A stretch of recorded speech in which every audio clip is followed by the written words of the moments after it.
Hey everybody, and welcome back to my channel, and welcome to this week's Friday Reads, where I talk about every book that I have read in the last week, as well as everything that I'm in the middle of currently, and what I think I'm going to be getting to next week. And we are just going to jump right in and talk about Station 11 by Emily St. John Mandel. So this is an adult science fiction with a literary bent to it, but it's a dual timeline story, and in one timeline we are in present day where there is a flu pandemic that is absolutely ripping through the population. And in the other timeline, it's actually 20 years in this future and we're following a traveling acting troupe as they are making their way through what the US is now, and like just the kind of dystopian society that they're now living in. And the story kind of goes from there. And I did DNF this. So I ended up DNFing it at page 71, which is earlier than I had intended. I wanted to try to make it to page 100. But the problem, I was having problems with it last week. And basically I read one more chapter from where I was, and that was all fine. I was fine with that chapter. It wasn't anything amazing, but it was like good enough. But then I got to the next chapter and I realized that we were back with a character that I really didn't like. And I flipped through to see if we were going to have more of these chapters. And yes, so even though it's primarily two different timelines, there's actually kind of a third timeline where we're diving into the history and backstory of one particular character. And it's a character that I don't like. And so to know that I was going to have to read through these chapters throughout the entire book when I was just not loving the rest of it, it was just like, I don't think that this is the book for me. And especially given that, like, when I realized that it was a chapter with this character again, I was so frustrated and just kind of mad at this book. So I was like, okay, like, I just need to put this down. And so I did go ahead and DNF it at page 71. However, with this DNF, this is like, I may never get back to this, but I could see myself in the future picking this up if I was in the exact right mood for this. It's definitely not what I reach for. I don't tend to do as well with science fiction and fantasy that has a more literary bent to it. I definitely prefer my pulp. But you know, there are moods that I get into, and I could definitely enjoy this. Not saying I will pick it up, but it's at least a possibility. And then I went ahead and picked up Etched in Bone by Anne Bishop, the 5th book in the Others series, which is an adult urban fantasy series. And this is an alternate world where before the humans were around, there was the Terra Indigene, or Earth natives, and they are the dominant predator. They control all the land, although they do lease some to the humans, and their main purpose in life is to ensure that the earth is taken care of, even if that means coming into conflict with the humans. Enter our main character of Meg Corbin, who is a blood prophet, and basically you cut her skin and she speaks prophecy. And in the very first book, she is on the run from people who would like to use that ability for their own profit, and she finds sanctuary with the local courtyard, which is where these Terra Indigene, or Earth natives, kind of, that's where their land meets the human land. And the story goes from there. And because this series is so very interconnected, there's not much I can say about this book without spoiling the previous books. So I read this in a day. It's a reread. I read it in a day, mostly because, like, I lost power for 14 hours on Saturday. So there wasn't a ton that I could do, like, and so I just decided to read, and it was good, and I enjoyed it.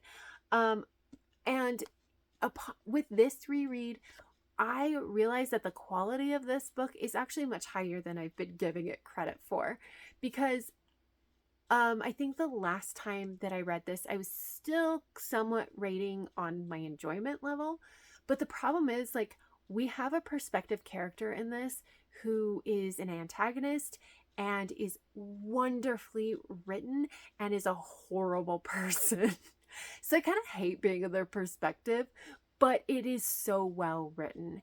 And like taking a step back from it this time, I was just like, oh no, like I do hate this dude. I love to hate this dude. And so that was a really nice realization. And so I did go ahead and bump up this rating, the rating for this read, and gave it 4.5 stars.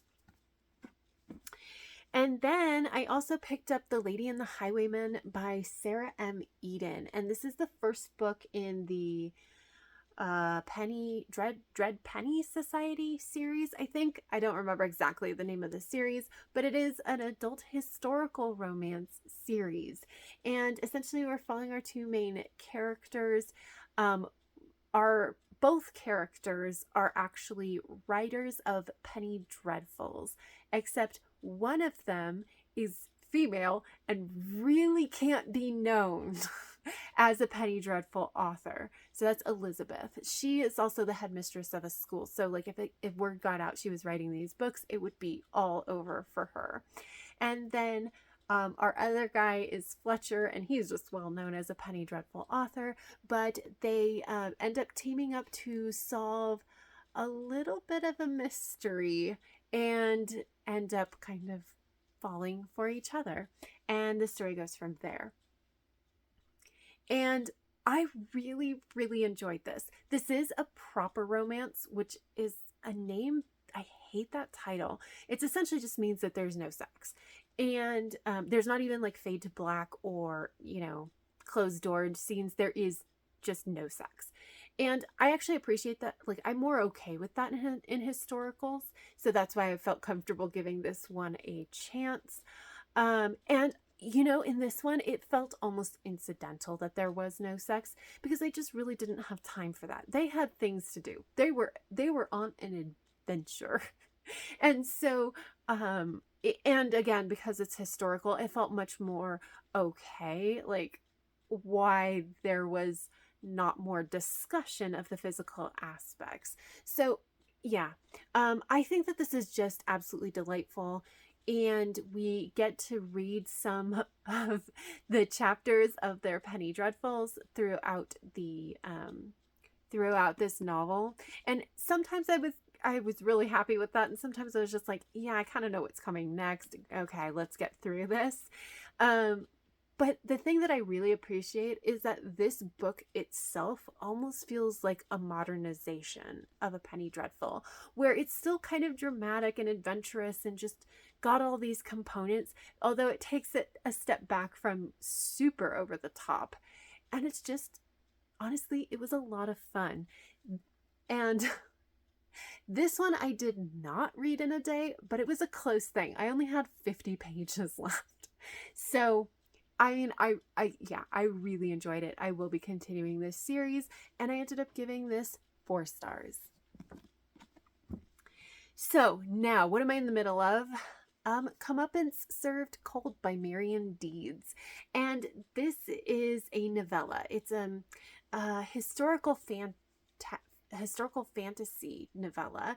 And the back says, Seattle, 1929, a bitterly divided city overflowing with wealth, violence, and magic. A respected magus?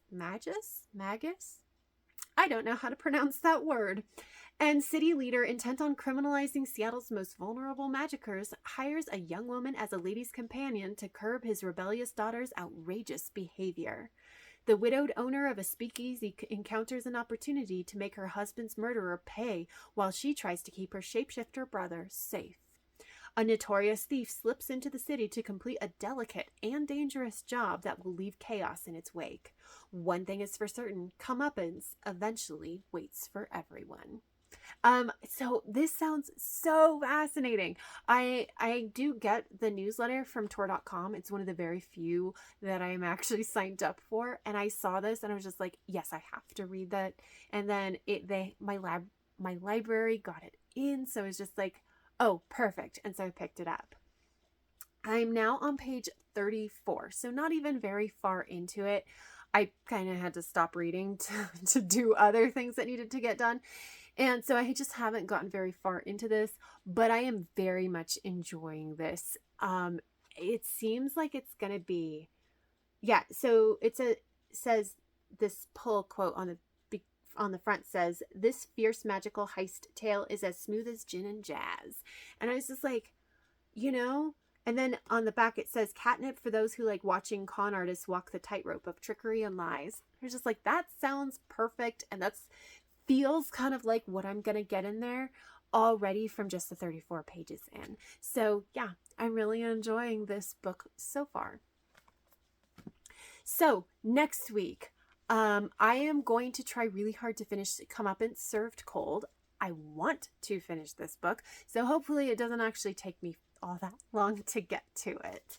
But then I also really, really want to start and finish The Ship of the Dead by Rick Riordan, the third book in the Magnus Chase series, because this is a book that I'm supposed to read for May so that I can pass it off to my husband so he can read it in June. So the sooner the better. And then if I am able to finish all of that, I want to pick up A Psalm for the Wild Built by Becky Chambers. And hopefully this will be like my first June read. So that is it. Those are all the things that I have read that I'm in the middle of that I think I'm going to get to next week. If you have any thoughts or feelings about any of the books that I talked about, or you want to let me know what you are reading, please leave me a comment down below. But that is it. So if you like this video, please give it a thumbs up, subscribe if you want to, and until next time, have happy reading, and I will see you in my next video. Bye!